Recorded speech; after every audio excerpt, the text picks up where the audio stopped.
बच्चों, आज की वीडियो में हम द्विघात समीकरण को पूर्ण वर्ग बनाकर हल करना सीखेंगे।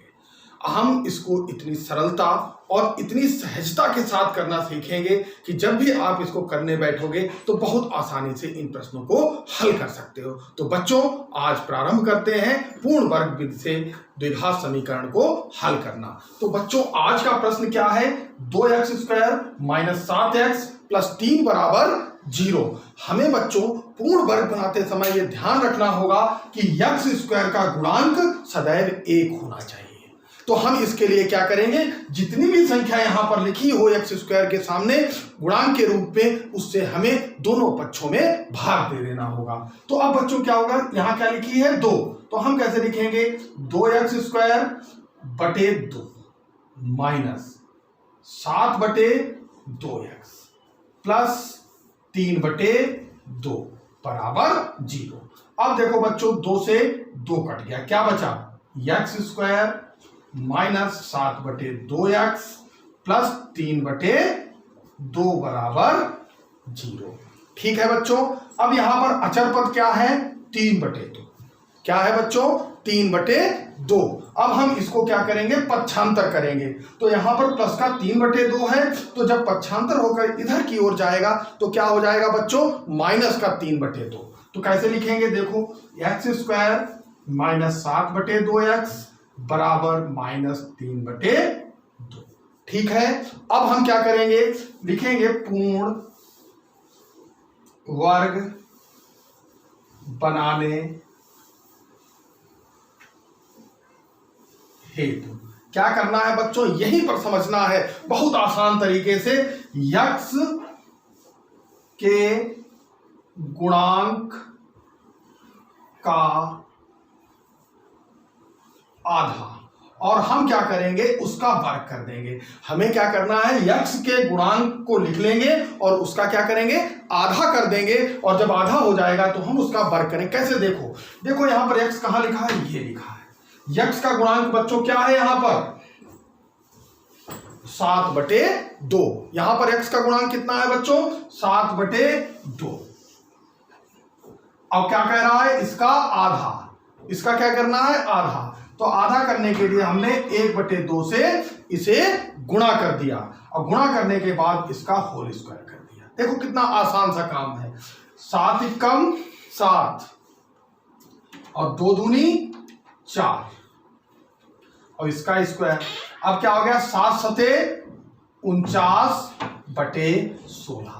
तो बच्चों समझ में आई बात कि हमने x के गुणांक का आधा किया और गुणा करके जो प्राप्त हुआ उसका वर्ग कर दिया, तो हमें क्या प्राप्त हो गया, 49/16। तो जो भी संख्या हमको प्राप्त हुई है उसको बच्चों हम क्या करेंगे, दोनों पक्षों में जोड़ देंगे। यानी 49/16 इस पक्ष में भी जोड़ देंगे और 49/16 इस वाले पक्ष में भी हम जोड़ देंगे। तो अब देखो बच्चों ध्यान से, तो यहां क्या है, x² माइनस 7/2x, और इसमें कितना हम जोड़ देंगे, 49/16, और इधर क्या है -3/2, और यहां क्या जोड़ देंगे 49/16।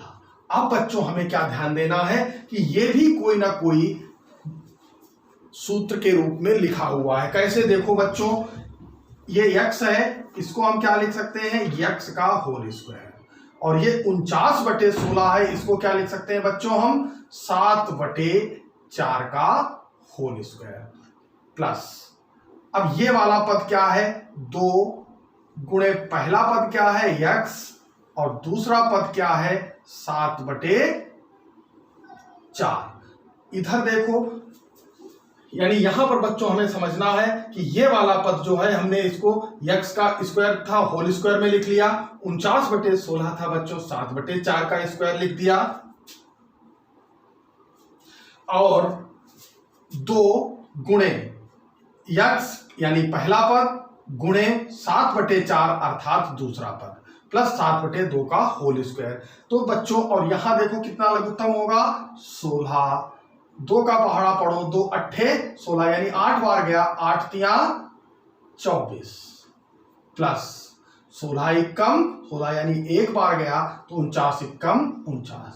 अब बच्चों देखो ये क्या लिखा हुआ है, ये क्या है, ए का स्क्वायर माइनस 2 गुणे ए बी प्लस बी का स्क्वायर, अर्थात ये a माइनस बी का होल स्क्वायर लिखा हुआ है। तो यहां पर हम क्या लिखेंगे, x, और यहां क्या लिखेंगे 7/4 का होल स्क्वायर बराबर 49 में से बच्चों 24 गए तो कितना बचा, 25/16। अब चूंकि बच्चों ये भी वर्ग के रूप में है और ये भी वर्ग संख्याएं हैं, तो अब हम 25/16 को 5/4 के रूप में भी लिख सकते हैं। x माइनस 7/4 का स्क्वायर। अब बच्चों ध्यान दो कि यहां घातें बराबर हैं तो निश्चित रूप से उसके आधार भी बराबर होंगे, या दूसरे ढंग से कहें कि अगर इसका वर्ग हटाओगे तो यहां वर्गमूल लग जाएगा। एक ही बात है, दो ढंग से कही जा रही है। तो अब हम क्या लिखेंगे, x माइनस 7/4 बराबर प्लस माइनस 5/4। ठीक है, अब हम क्या करेंगे, एक बार प्लस ले लेंगे और एक बार माइनस। तो x माइनस 7/4 बराबर प्लस का 5/4। पक्षांतर कर दो बच्चों, x बराबर 5/4, ये माइनस का 7/4 उधर जाएगा तो क्या हो जाएगा 7 प्लस का 7/4। तो x बराबर 5 और 7 12/4, 4 तिहाई 12। तो x का मान कितना आ गया हमारे पास 3। और अगली बार क्या करो बच्चों, माइनस का ले लो, बराबर -5/4। ठीक, पक्षांतर करेंगे तो क्या हो जाएगा, -5/4 तो था ही, प्लस का 7/4 और पहुंच गया। तो क्या हुआ, 7 में से 5 गए 2/4, 2 1 कम 2, 2 दूनी 4, यानी x बराबर 1/2। तो बच्चों बहुत सरलता पूर्वक हमने द्विघात समीकरण को पूर्ण वर्ग बनाकर हल करना सीख लिया। यहां पर हमेशा बच्चों एक बात ध्यान देनी है कि x स्क्वायर के गुणांक को आप 1 करेंगे और इसके लिए जो भी संख्या दी हो उससे आप क्या करोगे, भाग दे दोगे। दूसरा काम क्या करना है आपको कि जो भी अचर पद है उसको पक्षांतर करके दूसरी तरफ ले जाना है। और जब इतना काम हो जाएगा तो तीसरी स्टेप में हमको क्या करना है कि जो भी x का गुणांक है उसका हम पहले आधा करेंगे और आधा करने के बाद जब वर्ग करके जो भी संख्या प्राप्त होगी उसको हम दोनों तरफ जोड़ देंगे।